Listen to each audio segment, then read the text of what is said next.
মঙ্গলবার সাত সকালে ভয়াবহ অগ্নিকাণ্ডে পুড়ে ছাই হয়ে গেল একটি বসত বাড়ি। ঘটনাকে কেন্দ্র করে ব্যাপক চাঞ্চল্যের সৃষ্টি হয়েছে। ঘটনাটি ঘটেছে ফালাকাটা ব্লকের জটেশ্বর ১ নম্বর গ্রাম পঞ্চায়েতের আলীনগর গ্রামে। স্থানীয় সূত্রে জানা গিয়েছে, এদিন সকালে স্থানীয় বাসিন্দা বিশ্বম্বর দেবনাথের বাড়িতে হঠাৎ আগুন লাগে। মুহূর্তের মধ্যে আগুন ওই বাড়িতে ছড়িয়ে পড়ায় ঘর থেকে কোনো আসবাবপত্র বা মূল্যবান সামগ্রী বের করে আনতে পারেননি তিনি। এদিকে আগুন দেখতে পেয়ে প্রতিবেশীরা ছুটে এসে প্রাথমিকভাবে আগুন নেভানোর চেষ্টা করেন। পরে খবর পেয়ে বীরপাড়া দমকল কেন্দ্রের একটি ইঞ্জিন ঘটনাস্থলে পৌঁছে বেশ কিছুক্ষণের চেষ্টার পর আগুন নিয়ন্ত্রণে আনে। তবে ততক্ষণে বাড়ির আসবাবপত্র, মজুদ থাকা মূল্যবান সামগ্রী এবং নগদ অর্থ আগুনে পুড়ে সম্পূর্ণ নষ্ট হয়ে যায়।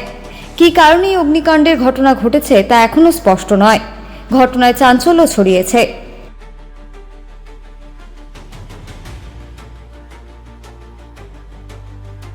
ঘটনাটা ঘটেছিল সকালবেলা মোটামুটি কটা আটটা নাগাদ আর কি। এমন টাইমে চিল্লা হাল্লা শোনা যাচ্ছে।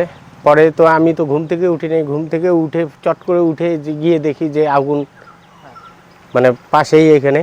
হ্যাঁ, তো যার ঘরে আগুন লেগেছে সে তো ঘরে ছিলই না। তার একটু আবার মেন্টালিটি প্রবলেম আছে, কখন কোথায় যায় কোনো ঠিক নেই। ঠিক আছে, ফট করে আগুন, পরে গিয়ে দেখি যে ওখানে আগুন। তারপরে সবাই দৌড়াদৌড়ি করে আসলো। আসার পরে মনে করো আমি তো যাওয়ার আগে আবার দমকলকে ফোন করেছি।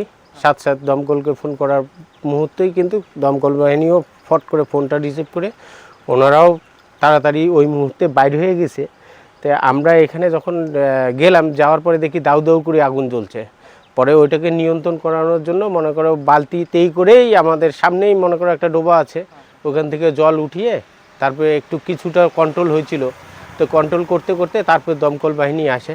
দমকল বাহিনী এসে তারপরে ওই আগুনটাকে বাকিটুকুকে নিয়ন্ত্রণ করে ফেলে।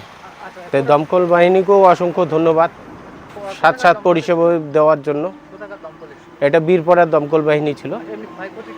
ক্ষয়ক্ষতি অনুমানিক তো আমি সঠিক বলতে পারছি না। এখন যার ঘর সে তো আসলো, এই কেবলমাত্র আসলো, এসে দেখে তো তার মাথা খারাপ হয়ে গেছে। আর তার তো কেউ নেই, খালি একাই উনি নিজেই থাকে। আর মা ছিল একটা, তাও তো 1-1.5 বছর আগে মারা গেছে। হ্যাঁ, উনি একাই থাকে। তো ওনার মুখে যেটা শোনা যাচ্ছে যে উনি নাকি ওই ঘরের মধ্যে 70,000 টাকা রেখেছিল। 70,000 টাকা প্লাস ওনার যে মেশিনপত্র যেগুলো ছিল ওগুলো টোটালটাই ক্ষয়ক্ষতি হয়েছে।